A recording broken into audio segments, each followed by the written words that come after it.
Hola, la siguiente historia es uno de los pocos de este cruce, es probable que comience a subir fics de otros anime o cruces poco comunes. Disfruten, no me pertenece nada. Nombre del autor y link de la historia en la descripción. Descargo de responsabilidad, no soy el autor de esta historia, y dejaré el link de la historia original en la descripción. Disfruten el fic y tengan un buen día. Capítulo 2. Rin, Oliana Baratheon, gimió cuando escuchó el rápido golpe en su puerta. «Irse», gritó, dándose vuelta y presionando la almohada sobre su cabeza. Ella no quería despertarse todavía. Era demasiado pronto. Lamentablemente, parecía que la Septaeglantine no iba a permitirlo y de todos modos entró en su habitación, junto con dos sirvientas, quitando las sábanas de la cama de Rin. «Princesa, es hora de que te levantes. Tienes que prepararte para recibir a los recién llegados a la corte». Como todas las mujeres que se habían comprometido a formar parte del clero en adoración a la fe de los 7, la Septaeglantine llevaba una venda alrededor de su cabeza que cubría todo excepto su rostro, que aunque inmaculado y juvenil, era bastante sencillo, un cara que podría pertenecer a cualquier mujer que se cruzara en la calle. En realidad, lo mismo podría decirse de la propia mujer. Septaeglantine era casi una caricatura de una mujer nacida durante la época medieval. Esta era probablemente la razón por la que Rin tenía tan poca paciencia con la mujer. «No me importa. No necesito saludar a todos los señores y señoras que vienen a este estúpido castillo». Rin refunfuñó, todavía sin querer levantarse. «Milady, el ser en cuestión ha venido hasta aquí solo para conocerla. Sería terriblemente inapropiado que no lo saludara», dijo la Septaeglantine con severidad.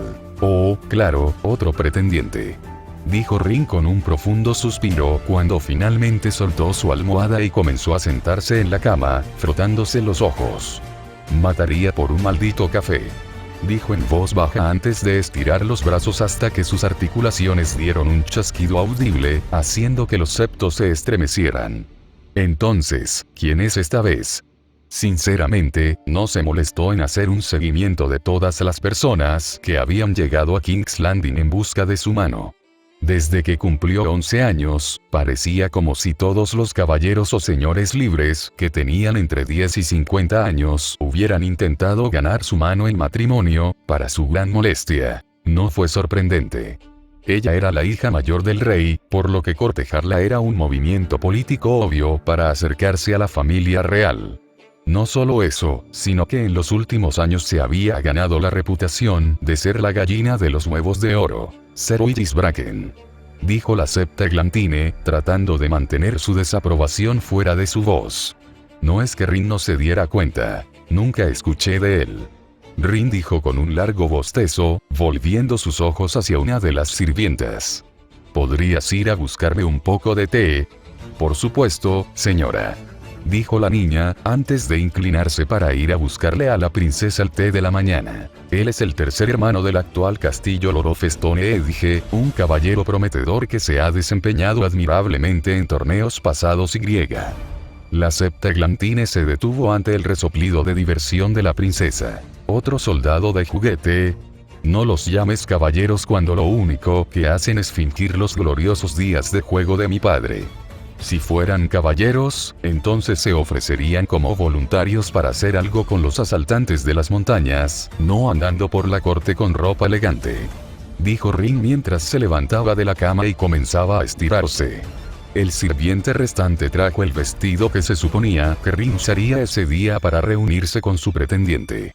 Era un vestido negro con mangas de color amarillo girasol, mostrando los colores de la casa Baratheon. Era una pena que el rojo fuera considerado un color Lannister. Incluso si no le agradaba a su madre, todavía deseaba poder vestirse de rojo sin que pareciera que estaba tratando de ganarse el favor de esa perra egocéntrica. Aunque, con toda honestidad, habría estado feliz de renunciar a los vestidos por completo. Cosas incómodas con las que era incómodo moverse.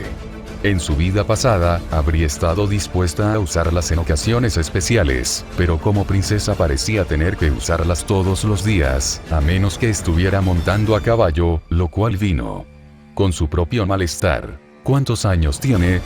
«19. preguntó Rin mientras la sirvienta comenzaba a ayudarla con los lazos del vestido. 27. Dijo la septa con calma, ignorando el ruido de arcadas que su princesa hizo con disgusto. La propia Rin tenía solo 13 años, y aunque no era raro casarse con alguien mayor que tú, casarse con alguien que tenía más del doble de su edad no la dejaba complácida. De todos modos, no es que ella se hubiera casado con ese hombre. Era difícil tomar en serio a cualquiera de estos hombres valientes cuando conocían el verdadero asunto.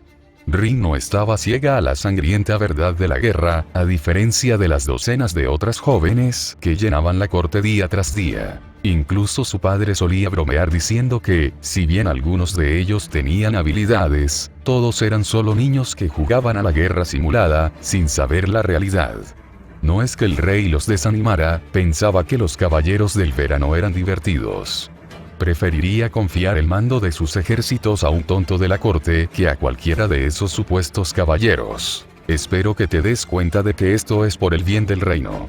Dijo la septa Eglantine. El reino no se verá afectado en lo más mínimo si me caso con este hombre o no, y prefiero unirme a las filas del clero que casarme con alguien que ni siquiera me importa. Rin dijo con certeza. De hecho, era una creencia popular en la corte que la princesa terminaría uniéndose al clero. Desde que era joven, había pasado gran parte de su tiempo leyendo todos los textos sagrados que tenía en sus manos, y parecía estar fascinada con la fe de los 7. Ninguna de las personas en el tribunal se dio cuenta del motivo por el que leyó estos libros. Tenía menos que ver con el interés en la fe de los 7 y más con la necesidad de la escritura en Alto Valirio. A Rin no le tomó mucho tiempo darse cuenta de que en este nuevo mundo en el que se encontraba, el dios Odín nunca había existido y, por lo tanto, las runas que había creado no tenían propiedades mágicas. Tampoco ninguno de los sacramentos de la iglesia cristiana, ni ninguno de los otros idiomas que Rin había utilizado anteriormente como punto medio para su elaboración de fórmulas. Si bien esto no la dejó sin ninguno de sus hechizos, no podía crear los códigos místicos necesarios para almacenar su prana en joyas sin el uso de algún tipo de sistema rúnico. Entonces, la joven Baratheon se había dedicado con todas sus fuerzas a estudiar el Alto Valirio y el habla antigua mayor, dos viejas lenguas muertas que tenían el poder que ella necesitaba. Fue solo porque todos los textos sagrados estaban escritos en Alto Valirio que Rin había mostrado tanto interés en ellos. Habría leído las escrituras sagradas del Dios Rojo, si hubiera podido conseguirlas. Fue durante la convocatoria de estos libros que se vio necesitada de dinero para comprarlos. No era una experiencia nueva para Rin que su arte le exigiera obtener más dinero para continuar con su investigación, sin embargo, era algo con lo que tenía que lidiar. Entonces se reunió con su tío Tyrion, a quien todos llamaban el Diablillo, para remediar la situación. Muchos habrían dudado en invertir en una idea de negocio propuesta por una niña que solo tenía 8 años, pero Tyrion aprovechó la oportunidad. No importaba si esto era porque tenía fe en la idea o porque quería consolidar su título de tío favorito. Entre los dos, armaron la primera imprenta del mundo, utilizando la producción en masa de libros para ganar el dinero que Rin necesitaba. Cada vez que compraba un libro, se encargaba de producirlo en masa, recuperando el dinero que gastó en él y algo más. Después de un tiempo, decidió expandir su industria, recreando el diseño de los marcos de hilado que se utilizaron en la Revolución Industrial para producir tela en masa a aproximadamente 500 veces el ritmo al que se fabricaba antes. Luego se dio la vuelta y utilizó el dinero obtenido para establecer un sistema para producir sal a gran escala. En la época medieval, una libra de sal valía más que una libra de oro, casi el doble. El dinero que ganara lo gastaría en sus materiales de investigación y todo el excedente se destinaría a su vez a crear más formas de ganar dinero. Incluso crearon un sistema sanitario para desembarco del rey para eliminar el olor de toda la mierda, así como un acueducto para ayudar con las tierras agrícolas circundantes. Con el desarrollo de los barcos fluviales con motor de vapor en marcha, los dos básicamente habían hecho avanzar la tecnología de Westeros aproximadamente 1000 años y hacia una revolución industrial, aplastando por completo la competencia en el mercado. Al cabo de 5 años, Rin y su tío tenían una fortuna que rivalizaba con muchos de los grandes señores de Poniente, y uno de cada 5 trabajadores en Desembarco del Rey y el campo circundante trabajaba para la pareja de una forma u otra. Era la primera vez en la historia de los 7 reinos que las exportaciones superaban a las importaciones, teniendo un excedente de casi todos los bienes básicos. Fue un shock para todos cuando Rin quitó las riendas y dejó a su tío a cargo de todos los negocios, dándole más tiempo libre para hacer lo que quisiera. Aunque todos admitieron en retrospectiva que había sido algo muy barateón, conquistar la tierra y luego dejar que alguien más se encargara de todo mientras tú cosechas las recompensas y disfrutas de diversos pasatiempos. Princesa, ¿qué te gustaría que hiciéramos con tu cabello hoy? La septa Eglantine le preguntó a Rin cuando terminó con su vestido. Nada especial, solo peínalo. Sería un esfuerzo inútil ponerlo en una trenza, ya que hoy participaré en ejercicios marciales con mi padre, tan pronto como pueda deshacerme de la percha. Dijo Rin, echando hacia atrás su largo cabello negro. ¿Y tu entrenamiento nupcial y lecciones de etiqueta? Preguntó la septa Eglantine. Ya te lo dije cientos de veces. Sé coser y bailar, no necesito práctica y me jodo con la etiqueta. No es que mi padre cuide sus modales. Era la respuesta común de Rin cuando se le pedía que hiciera cosas apropiadas para una dama noble. Ella demuestra idoneidad en la habilidad una vez, para mostrar, antes de tirarla a un lado, diciendo que ya ha terminado. Luego se volvería hacia cualquier cosa que le interesara. Durante mucho tiempo había sido un punto de conflicto entre ella y los septa que servían a su familia, junto con su práctica del juego con espada. Su madre había obligado a todos sus hermanos a centrarse en los estudios y actividades cortesanas, pero la reina parecía tener menos control sobre el hermano mayor. No hacía falta ser un genio para darse cuenta de que los dos se odiaban, aunque nadie entendía por qué. Todos simplemente asumieron que era porque Rin se negaba a aceptar simplemente su papel como peón político. No se dieron cuenta del alcance total del problema. Rin sabía muy bien que su madre intentó forzar un aborto espontáneo, solo detenido por el uso copioso de magia por parte de Rin para reforzar la idea del cuerpo y sobreescribir las imperfecciones materiales, es decir, el veneno. Aunque no sabía por qué la reina lo había hecho, o por qué no lo había vuelto a intentar con los niños posteriores. O por qué mimaba tanto a sus hermanos menores. Rin había comenzado a jugar con la espada simplemente porque era la única forma de arte marcial en la que se le permitía participar. Si bien no lo veía como algo útil para ella en particular, en la batalla su hechicería era mucho más útil para ella. Más que cortes o patadas, se necesitaba un cuerpo en forma para mantener un flujo saludable de O dentro de sus circuitos mágicos. Al verla practicar, su padre decidió darle consejos y comenzó a retomar su propio regimiento, tratando de ir un paso por delante de su hija. Probablemente era la única razón por la que no era del tamaño de una ballena, dada la forma en que bebía.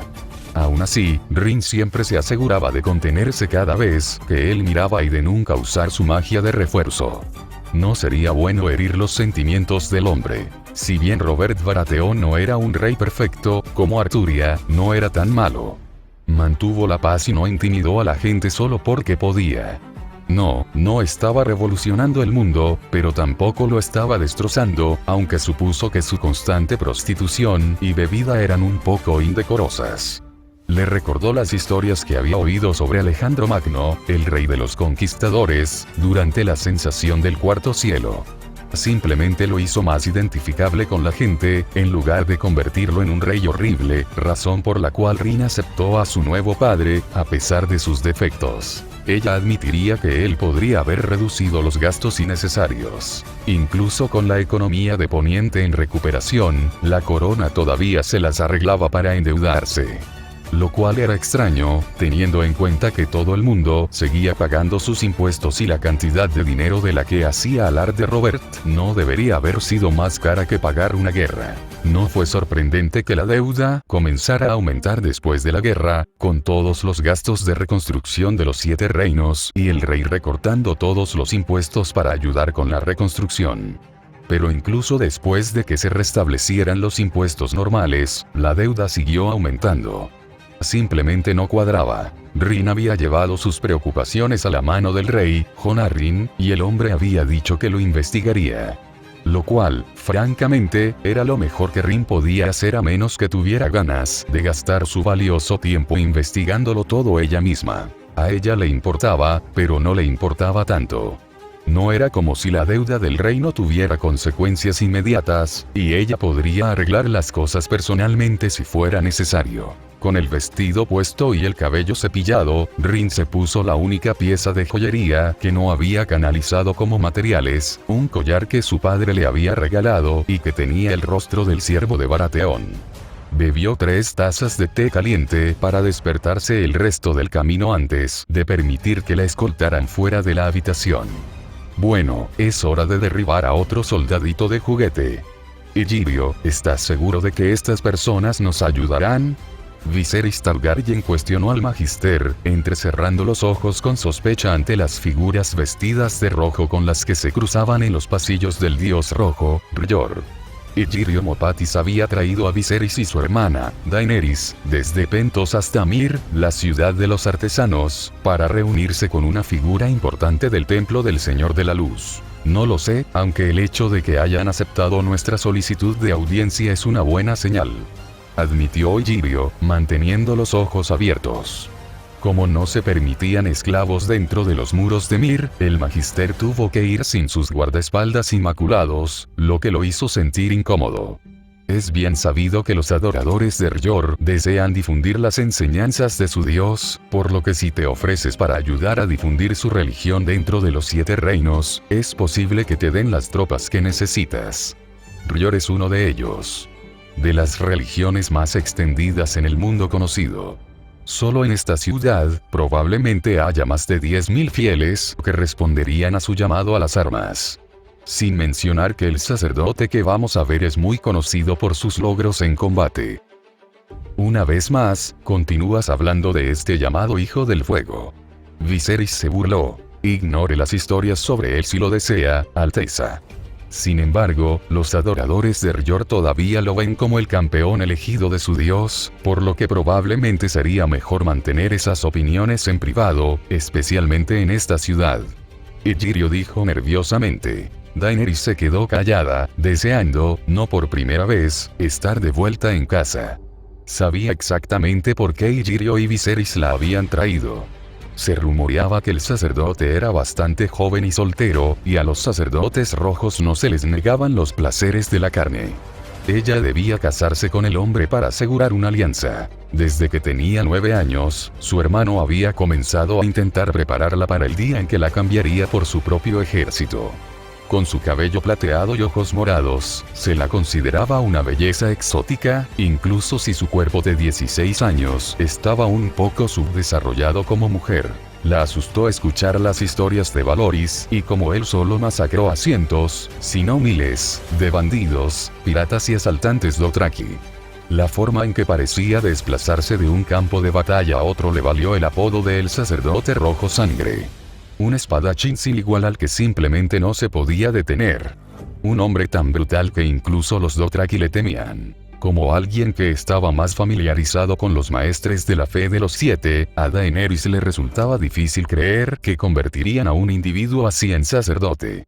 Por otra parte, si las historias sobre los sacrificios humanos de R'hllor eran más que simples rumores, entonces tal vez no debería sorprenderse en absoluto. Ella simplemente debería tener miedo. Uno de los sacerdotes rojos los recibió en el altar y comenzó a conducirlos hacia las profundidades del templo. Mientras caminaban, pasaron junto a muchas de las sacerdotisas rojas, cada una de las cuales era una hermosa mujer de 20 y tantos años con el cabello y los ojos oscuros característicos de la gente de Myr, y todas ellas vestidas con túnicas rojas fluidas y escotadas para lucirse. cofres abundantes. Cada vez que pasaban junto a uno de ellos, los ojos de Viserys se detenían en ellos. Aunque no se balanceaba de esa manera, Daenerys habría admitido que las mujeres eran hermosas. Lo suficientemente hermosa como para hacerla sentir cohibida por su cuerpo más infantil. Pero tal vez eso fue algo bueno. ¿Qué vería un hombre rodeado de mujeres así en una chica más joven como ella? Tal vez todavía podría salir de este templo sin ser entregada a un hombre loco. Daenerys había estado amenazando con el encuentro desde que abandonaron el puerto por primera vez una semana antes para dirigirse a Mir. En su mente había construido a Valoris como un monstruo, igual a Gregor Clegane, la montaña que cabalga. Un bruto enorme, un violador y un asesino de niños. Entonces, cuando lo conoció, la tomó completamente por sorpresa. El pequeño grupo había sido conducido a un comedor con una pequeña mesa con un mantel, sillas y algunos platos de comida. El montaje parecía humilde, pero la comida parecía digna de un rey. El sacerdote que los había conducido les dejó con instrucciones de esperar allí antes de partir. Daenerys miró la comida y sintió un nudo en el estómago. No quería empezar a comer sin permiso, no fuera a enfadar a su hermano por ser un mal invitado, pero todo tenía muy buena pinta. Antes de que pudiera decidir si arriesgarse o no, se abrió una puerta en el otro extremo de la habitación y apareció un niño cargando un gran montón de pan tan fresco que todavía estaba humeante. No te pongas ceremonial, adelante, toma asiento y empieza a comer, dijo el chico con una cálida sonrisa. Daenerys no pudo ocultar su confusión mientras miraba al chico. No podía tener más de 13 años, lo que hacía que la forma en que les hablaba pareciera fuera de lugar. Al igual que los otros sacerdotes rojos, estaba vestido con una túnica roja, sin embargo, su túnica no estaba tan bien cuidada como las demás, con su color descolorido y grandes rasgaduras y desgarros en la tela que revelaban el cuero negro que llevaba debajo. Pero lo más destacable del niño era la extraña coloración de su cabello y sus ojos. Si bien la mayor parte de su cabello era de color rojo oscuro, había un gran mechón de cabello que era tan puro plateado como el de Daenerys sobre su ojo izquierdo, un ojo que también era de un frío color plateado, a pesar de que su ojo derecho era de un cálido color dorado. Todo en el chico estaba tan en desacuerdo consigo mismo que resultaba bastante desarmante. El niño dejó el pan sobre la mesa antes de tomar asiento y comenzar a mover las porciones en los platos antes de notar que los invitados no estaban sentados. ¿Pasa algo? Viserys entrecerró los ojos ante la actitud casual del chico. Por suerte fue Illyrio quien habló primero. Lo siento, joven, pero se supone que debemos estar aquí para reunirnos con tu maestro, Valoris. Así que, por favor, ve e infórmale de nuestra llegada. El chico arqueó una ceja hacia Illyrio antes de comenzar a reír. ¿Encuentras algo divertido, muchacho?, dijo Viserys enojado, sin tener paciencia con los sirvientes y menos aún con las personas que se reían en su presencia. Me acabo de dar cuenta de que probablemente debería haberme presentado, dijo el chico con su suave sonrisa, aparentemente despreocupado por el enojo de Viserys. Cruzó una mano sobre su pecho e hizo una especie de media reverencia desde su asiento. Soy Valoris Semilla. Es un placer hacer su declaración. Los ojos de Daenerys se abrieron como platos. Este era el infame sacerdote rojo sangre. Había oído que era joven, pero pensó que eso significaba que era joven según los estándares de los veteranos de guerra. Había esperado a alguien más cercano a la edad de 22 años de su hermano, pero este chico parecía incluso más joven que ella. Ahora, siéntate y come. Acabas de llegar a Mir hoy, por lo que probablemente no hayas tenido una buena comida en mucho tiempo. El hambre es el enemigo y debes lidiar con él antes de que se puedan abordar otros asuntos. Política. Cristo, cuánto odiaba Shirou la política. Incluso después de todos estos años, nunca se acostumbró a lidiar con los monstruos chupadores de sangre que veían a las personas como nada más que números en una hoja de papel. Si siquiera se preocupaban tanto por ellos, todavía no estaba acostumbrado. Parecía que no importaba dónde estuvieras o en qué universo estuvieras, había alguien más preocupado por la reputación, el oro o el poder que por su propia necesidad de respirar. Cuando Valoris tuvo edad suficiente para hablar, la gente ya estaba tratando de obtener algún tipo de control sobre él, tanto los que creen en Rior como los impostores. Supuso que debería considerarse afortunado de que los sacerdotes rojos ganaran a los nobles, ya que algunos de los hombres y mujeres parecían creer honestamente que Shirou era el campeón elegido de su dios. Aquellos que no estaban de acuerdo no eran lo suficientemente numerosos como para tomar medidas abiertas, y sus intentos de asesinar a Shirou terminaron en un fracaso catastrófico, agregando irónicamente más pruebas a la afirmación. Había querido reírse de lo absurdo de todo cuando los ancianos del templo comenzaron a preguntarle cómo interpretar sus textos sagrados y las visiones que recibían, así como cómo debían comportarse como organización, cuando solo tenía 3 años.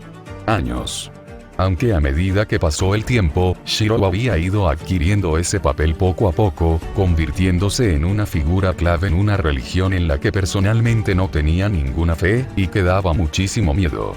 Siempre tuvo que caminar sobre una delgada línea entre moldear lo que practican los seguidores del Señor de la Luz y no desafiar abiertamente sus creencias.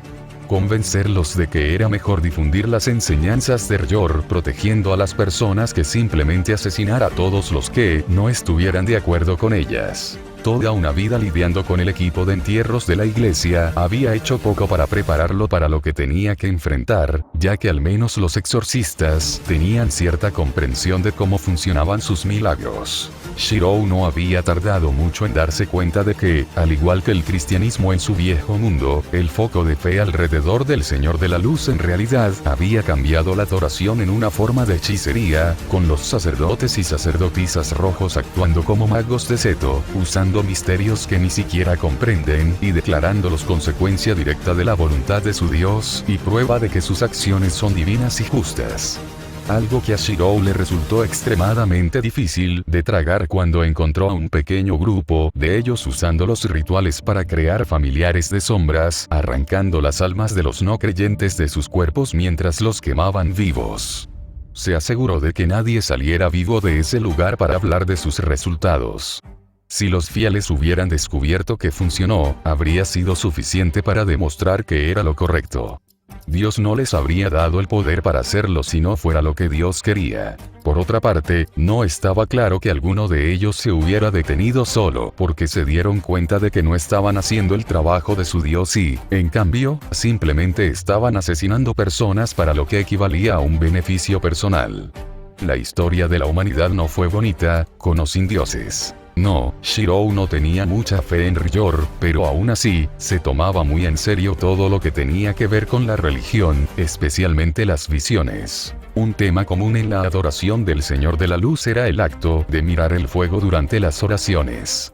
A través de la acción repetida, el adorador puede realizar un hechizo que permite comprender eventos lejanos, sucesos pasados y, en raras ocasiones, incluso vislumbres vagos del futuro.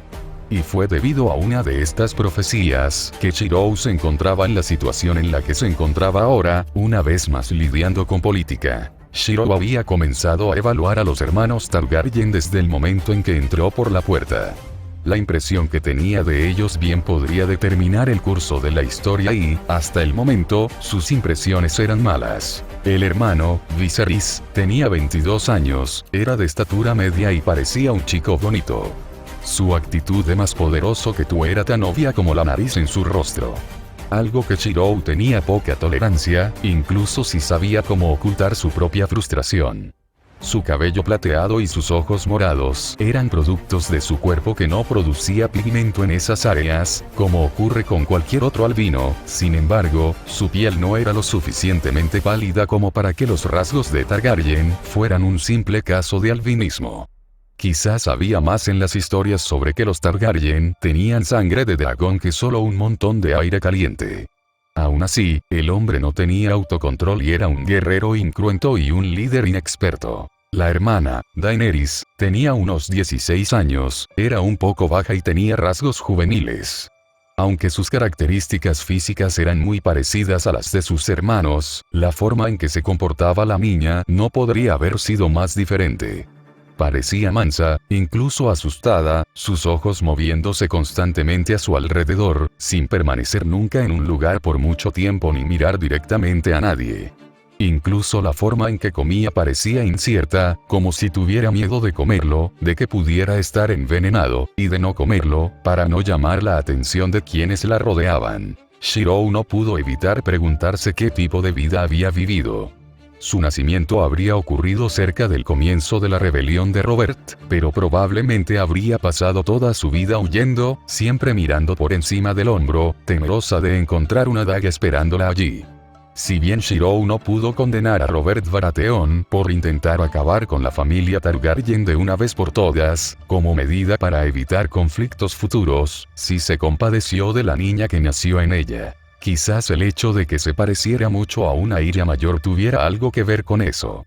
Solo esperaba que el tema del abuso dentro de la familia no fuera el mismo. Le había costado un poco convencerlos de comer, pero una vez que comenzaron no escuchó ninguna queja por parte de ellos. De hecho, Viserys y Yirio comieron y bebieron, y apenas parecían prestarle atención a Shirou. De hecho, Viserys no pareció darse cuenta de lo que lo rodeaba hasta que apuró su copa de vino y quiso volver a llenarla.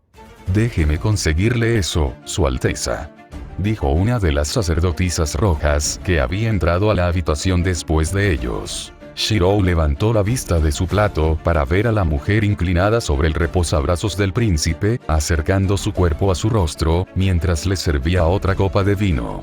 El niño no tenía control sobre la mirada de hambre absoluta que pasó por su rostro. La expresión de Shirou se contrajo. «Debes tener cuidado al tratar con las sacerdotisas rojas, príncipe Viserys», dijo Shirou rotundamente. El príncipe lo miró y una mirada fulminante retorció sus rasgos. «¿Eso fue una amenaza?» «No es una amenaza, solo una advertencia», dijo Shirou, mirando a la mujer en cuestión, una mujer hermosa, con cabello castaño oscuro y ojos verdes, que parecía estar en la flor de su juventud. La palabra clave apareció. La mujer que está a tu lado es la suma sacerdotisa Kina. Celebrará el día de su 87º onomástico la próxima primavera. El rostro de Viserys decayó mientras miraba a la mujer bajo una nueva luz. Y Yirio Mopatis, que también había estado mirando los pechos de la mujer, se atragantó con su enredadera. Incluso Daenerys jadeó levemente, tapándose la boca. «Maestro Valoris, no es apropiado hablar de la edad de una mujer delante de ella», dijo Kina con una sonrisa torcida. «También es muy inapropiado utilizar el poder que te ha otorgado el Señor de la Luz para intentar seducir a los jóvenes». Shirou respondió sin perder un paso. «La mayoría de las sacerdotisas rojas usan una forma de magia que llamamos espejismos. Desvía la luz a su alrededor, permitiéndoles cambiar su apariencia. Aparentemente, hace que sea más fácil convencer a los hombres para que asistan a misa.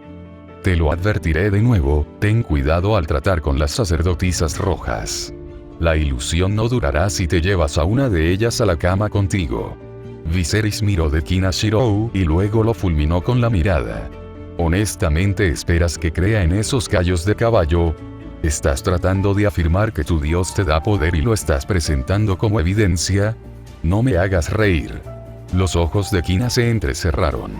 La suma sacerdotisa tenía poca tolerancia con los no creyentes, aunque Shirou no le habría permitido arremeter contra la gente por eso, especialmente con los invitados que habían invitado al templo. «Ya veo, quieres una demostración», dijo Shirou, levantando su cuchillo a la vista del príncipe. «Seguimos rastreando. Cargando plano.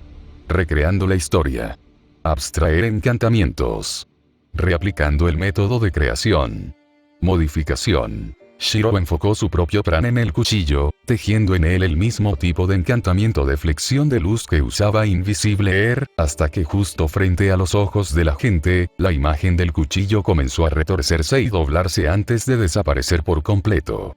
Luego, Shirou acercó el cuchillo a sus chuletas de cerdo y cortó una tira, demostrando que la hoja todavía estaba allí, solo que no se veía. «¿Es eso suficiente para ti?», dijo Shirou, dejando que el cuchillo reapareciera mientras todos miraban asombrados, incluso la suma sacerdotisa. A los ojos de los sacerdotes y sacerdotisas, el hecho de que Shirou no necesitara orar al Señor de la Luz para recibir su ayuda era prueba de que fue bendecido por Yor. No entendían el concepto de mago. Shirou ni siquiera habría dicho que hacer invisible el cuchillo era muy impresionante para sus estándares. Rin podría haber producido resultados similares, y probablemente podría haberlo hecho en la mitad de los pasos que usó Shirou, así como la mitad del costo en prana. Ahora que tienes una mente más abierta sobre lo que tenemos para ofrecer, cuéntame un poco sobre ti, tus puntos de vista sobre la política, tus planes sobre cómo actuarás cuando reclames tu trono. Dijo Shirou, dejando sus cubiertos y apoyando los codos sobre la mesa, descansando con las manos cruzadas tapándose la boca mientras miraba a Viserys directamente a los ojos. La hipnosis no era una habilidad en la que Shirou sobresaliera, pero al menos pudo implantar una sugerencia en la mente del hombre. Dime la verdad. En el transcurso de media hora, Viserys Targaryen le contó todo a Shirou, mucho después de que Shirou descartara la hipnosis y realmente quisiera que el hombre se callara, siguió adelante. Habló de sus odios y su retorcida percepción de que el trono era suyo por derecho y que todos los demás eran solo peldaños para él, incluida su propia hermana. Habló de sus planes de venganza contra quienes marcharon contra su padre y de cómo planeaba matar a sus mujeres y niños de la misma manera que usaron para tratar con la esposa y los hijos de su hermano. Cada vez que Shirou intervenía para preguntarle sobre sus responsabilidades hacia la gente común, se reía y decía que la gente común no tenía ningún valor en comparación con la realeza y que eran ellos quienes tenían deberes para con la corona, y no al revés. Cuando Shirou le preguntó sobre su experiencia en el liderazgo y la política, el hombre dijo que nació para ser rey, que no necesitaba experiencia ni práctica. Este hombre no tenía honor alguno. Estaría dispuesto a sacrificar a su familia, su pueblo y sus dioses para poder verse sentado en el trono, y ni siquiera tenía la más mínima comprensión de lo que significaba sentarse en el trono. Una vez que terminó la entrevista, Shirou dio un suspiro cansado y miró a la suma sacerdotisa, quien lo miró expectante. Shirou negó con la cabeza. Viserys Targaryen, te he escuchado y, conscientemente, no puedo brindarte ningún apoyo. Dijo Shirou, omitiendo cualquier título. El hombre parecía como si le hubieran abofeteado, pero la primera persona en saltar fue la suma sacerdotisa. Maestro Valoris, este es el heredero del nombre Targaryen, la sangre del dragón. Incluso si no es como lo imaginamos, se ajusta a la descripción de la profecía. Dijo Kina, mirando entre Shirou y el confundido y enfurecido Viserys. ¿Profecía? ¿Qué profecía?, exclamó Viserys, pero Shirou lo ignoró. A primera vista, podría parecer así, pero este chico no es un guerrero ni un líder. Solo escucha la vileza que sale de su boca. Él no es quien unirá los 7 reinos contra la oscuridad venidera. Dijo Shirou, levantándose de la mesa. Pero, incluso si él no es el gobernante ideal, todavía tiene el derecho al trono. Dijo Kina, sin querer darse por vencida todavía. Entonces, ¿estás sugiriendo que conquistemos los 7 reinos en su nombre y luego lo controlemos como nuestro títere? La profecía decía que un heredero al trono uniría los 7 reinos para derrotar al gran otro, no que lo haríamos. Crear un rey que lo haga. En todo caso, que lo apoyemos podría evitar que aquel del que habló el Señor de la Luz ascienda al trono, y la guerra que se requeriría para obligar al pueblo a aceptar a este idiota como su rey. Difícilmente dejaría suficiente gente viva para luchar contra la oscuridad. Dijo Shirou, rechazando la sugerencia de la mujer. Por supuesto. Tienes razón. Los ojos de Kina estaban bajos por la decepción, pero no discutió más el punto. Tenía razón. El príncipe no lo haría. Supongo que entonces fue una pérdida de tiempo. Llamaré a uno de los padres para que los escolte afuera. Ocúpate de ello. Dijo Shirou, girándose para dirigirse hacia la puerta. Espera. Gruñó Viserys, levantándose de su asiento y dando un paso agresivo hacia Shirou. Mi príncipe, por favor cálmate. Egirio intentó agarrar la manga del joven, pero sus manos fueron apartadas. ¿Es esto algún tipo de broma? ¿Qué te da derecho a juzgar si soy digno o no de mi corona? Eres solo un joven bastardo, ni siquiera lo suficientemente mayor para tener pelos en tus paws, y crees que puedes hacerlo. Juzgarme. Viserys le gritó a la suma sacerdotisa, quien entrecerró los ojos ante el insulto al honor de Shirou. El maestro Valoris es el campeón elegido por nuestro señor. Ha ocupado un puesto como sumo sacerdote en Mir desde el día de su 6º nombre y ha trabajado para proteger y guiar a nuestro pueblo. Él sabe mucho más que tú sobre gobernar. dijo Kina, su voz llena de desprecio por el joven. ¿Cómo te atreves, bruja asquerosa? Kina retrocedió sorprendida cuando Viserys desenvainó su espada. Si bien ella era poderosa por derecho propio, ese poder dependía de rituales prolongados. Contra una espada normal, sangró tan fácilmente como cualquier otra persona. Viserys giró la espada, intentando realizar un corte en el cuello del sumo sacerdote. El ataque nunca alcanzó su objetivo. Daenerys jadeó en shock cuando Shirou se interpuso entre su hermano y la sacerdotisa con una velocidad que apenas podía seguir con sus ojos y agarró la espada con sus propias manos, como si fuera un palo de madera en lugar de acero afilado. Líneas de luz azul se extendían desde su brazo desde debajo de su bata y se movían alrededor de sus dedos. Déjame aclararte una cosa, príncipe. Estás jugando con fuerzas que están mucho más allá de ti, dijo Shirou mientras fijaba a Viserys en su lugar con una mirada fulminante. Una aterradora sensación de peligro llenó la habitación, haciendo que el joven pareciera mucho más amenazante de lo que había sido antes y haciendo que los rumores sobre el sacerdote rojo sangre fueran mucho más creíbles. Ya que eres un invitado en nuestro templo, te perdonaré este desaire.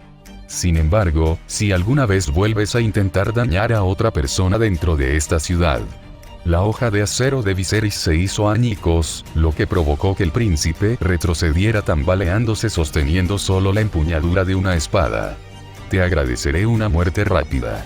Debido a una demanda sorprendentemente popular, escribí otro capítulo de esto. También me pidieron que dejara claro que cualquiera que piense que esta historia es una buena idea y quiera retomarla debería sentirse libre.